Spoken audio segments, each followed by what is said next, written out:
of skill should you be at before you take on a new client? Is it better to start as early as possible and mess up to get experience, or should you try to preserve your credibility? Go on YouTube right now. Type in the fundamentals of copywriting, which hopefully is the first result. I should probably check that. I'm going to say the first result on there will be a video with a white background and a red circle, which says copywriting free 5-hour course.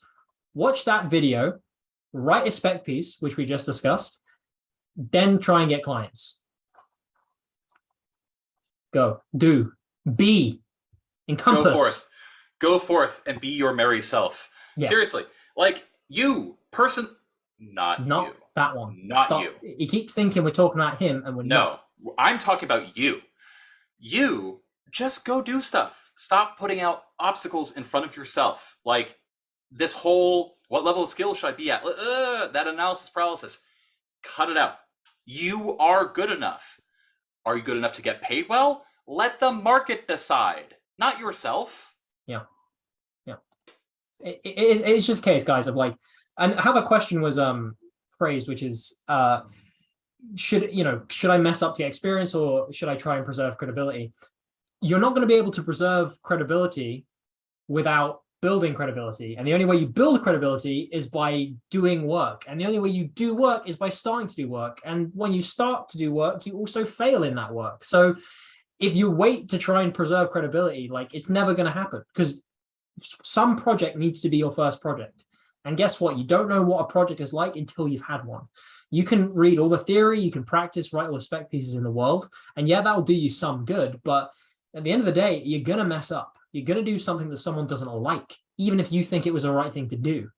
People are going to get annoyed at you. You're going to miss a deadline maybe, or you're going to misspell a word, or you're going to send an email to the wrong list. I've done that before. It sucks, right? You're going to have these mistakes happen, but you need to have them to happen because otherwise you're just not starting. Like, so that, yeah, you're living in a catch-22. Just watch that video, type in the fundamentals of copywriting, or go to copythatshow.com/how to start copywriting. Just go through that guide and do what it says. Then start trying to get clients. There's no other way to do it. Just do that. Yep. As I said earlier in the stream, the answer to anxiety is action. Just start before you feel ready, because otherwise you'll never start. Yep. And that actually brings us to the next question, semi-related transition to the next question, which is, how do you know when you've done enough research on a project to actually start writing the copy? Oh, man. We answered this recently, and I quite liked the answer. Alex, where did we answer this question recently? Oh, God. Now, it was either on, now I need to plug both because I don't know which one it was on. It was either on youtube.com/copy that, or it was in detail on patreon.com/the copy that show. Or it may even have been on a website, which is copythatshow.com. One of those three. We do multiple CTAs because we don't care about the rules of marketing here. Yep. Go and have a look at them. Let's be honest, we're bad copywriters. We are. We're terrible. Yeah, don't listen to this advice. Don't listen to us at all. Yeah, those books behind him, they're just bricks that have been painted. Seriously, I've been there. Yeah. Right. Yeah. Okay. Sean's library in shambles. What was the question? How do you know you've done enough research on a project? So my advice on this is that you've done enough research on a project if you're doing a full project and you are selling something from scratch and have been paid a lot of money to do something. In fact, I'm going to start that again because there's a caveat I should say. Right. It's so hard to answer this in like one succinct way. You need to match the research you do to the amount of money you're getting from the project. Because if you're only being paid $50 to write one Facebook ad, you don't need to become the Einstein of a supplement market to write one Facebook ad. Okay. You don't need to spend 15 hours of your life doing research just to write 30 words, 40 words. Okay. Don't need to do that. What I suggest, first of all, is having a very upfront conversation with yourself and asking yourself, okay, is this a market that I am likely to continue working within? Or is this a project that I hope leads to something else? Or is this just a big project that I need to understand the market for? Ask yourself those questions to begin with, because that's going to help you gauge. If you answer no to any of those, and you're thinking, well, no, this isn't really something I'm going to be doing beyond this, and no, this isn't a very big project, don't worry too much about the research. Just do enough research to answer the question of the ad, of the page that you're writing. So let's say the thing you're trying to get them to do in that ad is to click through to a sales page that's going to sell them a new supplement. And the client has said to you, yeah, we just want this ad to get them onto the page, to get them to start to set up that it's for like women in their 50s or whatever. Therefore, all the research you need to do is look at supplements for women in their 50s. What are other ads saying? Really, you can basically just go off what competitors say and looking at what the product does to write something. Won't take very long.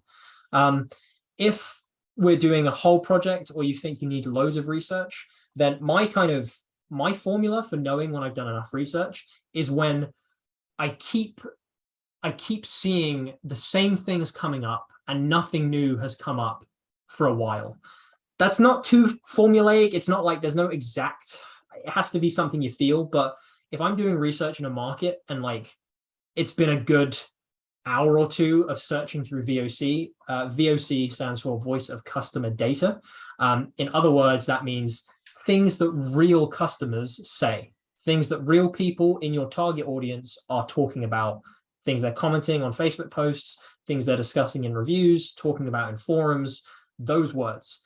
If I've been searching across a bunch of different forums and reviews and product and Facebook pages for a couple of hours and I haven't seen anything new, that's when I start to think, okay, well, I kind of know what's coming now. I understand what is being said in the market. That's the gauge I use for market research. Product research, the end should be, do you know everything about that product? If you're really serious about something, you need to know everything better than the person who created it. Like you just have to, if this is going to be a big project or if it's something you're hoping to do continuously. So that's the only way I can gauge it. I wish I had something specific to say, yeah, this is the way it's going to be right every time. But I think it just has to be in your own mind. Do you now feel like you kind of know everything there is to know about this market? Sean, do you have a more succinct way of putting that or a certain way that you go about it? Yeah, start at the beginning and when we reach the end, stop. You're very helpful. I'm sure listen, I worked on a project where I had to do precisely zero research. I just sat down and started writing, and it was perfect. I also had another project where I literally had to learn how to code Python to successfully complete the project. So, like, there's a wide disparity in the amount of research that you would have to do for different copywriting projects. Now, I will say this. The point that you made about deciding how much research you do based on how much money you're getting paid, I think is a very astute one. It's actually one that my personal nemesis, somebody I freaking cannot stand this guy, Daniel Throssell. He has a product called Market Detective. I'm not saying go run out and buy Market Detective. It is entirely a no BS guide to doing research for copywriting projects. You don't have to pay for that, though. And Dan, I hope nobody comes to your way because of this. Because ultimately, like, your own style of doing research is going to eventually come to you. And you're going to realize the very same thing that Market Detective and what we have just described is true, which is, it depends. Which is, again, unfortunately, the answer that we've had for most of these questions, I suppose.